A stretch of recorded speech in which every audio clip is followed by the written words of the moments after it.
கர்த்தருக்கு ஸ்தோத்திரம். காலை மன்னா. எல்லாம் ஏற்கனவே திட்டமிடப்பட்டுள்ளது. புத்தக சுருளில் என்னை குறித்து எழுதியிருக்கிறது. எபிரேயர் 10:7. நாம் பிறப்பதற்கு நீண்ட காலத்திற்கு முன்பே தேவன் நம் வாழ்க்கையை குறித்த அனைத்தையும் முன்குறித்து தீர்மானித்து திட்டமிட்டு வைத்திருக்கிறார். நாம் எங்கே பிறக்க வேண்டும், எங்கே மரிக்க வேண்டும் என்பதை அவர் திட்டமிட்டிருக்கிறார்.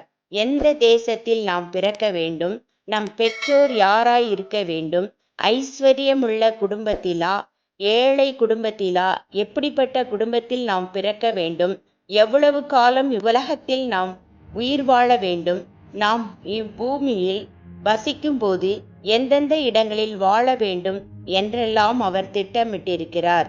அவர்களுக்காக குறிப்பிட்ட காலங்களையும் அவர்கள் குடியிருக்க வேண்டிய குறிப்பான இடங்களையும் தீர்மானித்தார். அப்போஸ்தலர் 17:26. சங்கீதம் 139:16 நாம் ஒரு புஸ்தகத்தை குறித்து வாசிக்கிறோம். உன்னை குறித்து எழுதப்பட்டுள்ள புத்தகம் ஒன்று உன் பெயருடன் கூட கர்த்தரிடத்தில் உண்டு. என் அவயவங்கள் அனைத்தும் உமது புஸ்தகத்தில் எழுதியிருந்தது.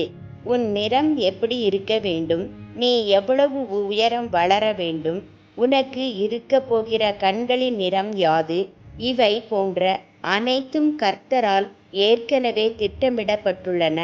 நாம் பிறக்கும் முன்னே நீர் என்னை கண்டீர். என் வாழ்வின் ஒவ்வொரு நாளையும் நான் சுவாசிக்க துவங்கும் முன்னே நீர் திட்டம் பண்ணினீர்.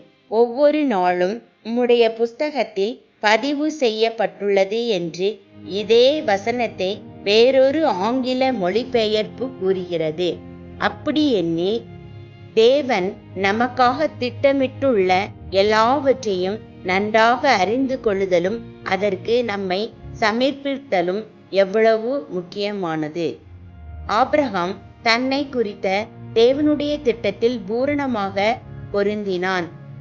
அதிநிமித்தம் அவன் எவ்வளவு பெரிய ஆசீர்வாதமாக மாறினான்.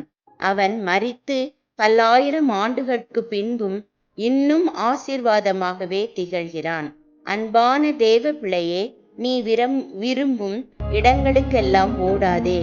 உன் வாழ்க்கையை பற்றிய தேவனின் திட்டத்தை குறித்து நீ ஒருபோதும் முறுமுறுக்காதே. தேவனுடைய பூரண திட்டத்திற்கு ஒப்பு கொடுப்பதே சால சிறந்ததாகும். மிக சிறந்த திட்டம் ஒன்றை தேவன் உனக்காக வகுத்திருக்கிறார். நாம் நம்மையும் நம்முடைய சொந்த திட்டங்களையும் கர்த்தருக்கு ஒப்புவித்தால் அவர் தமது திட்டத்தின்படி நம் வாழ்க்கையில் சகலத்தையும் மிக அழகாக செய்து நிறைவேற்றுவார். தேவனிடத்தில் அன்பு கூறுகிறவர்களுடைய வாழ்க்கையில் எதுவும் தற்செயலாய் நிகழ்வதில்லை. சகலமும் தேவனாலேயே திட்டமிடப்பட்டிருக்கின்றன. ஆமென்.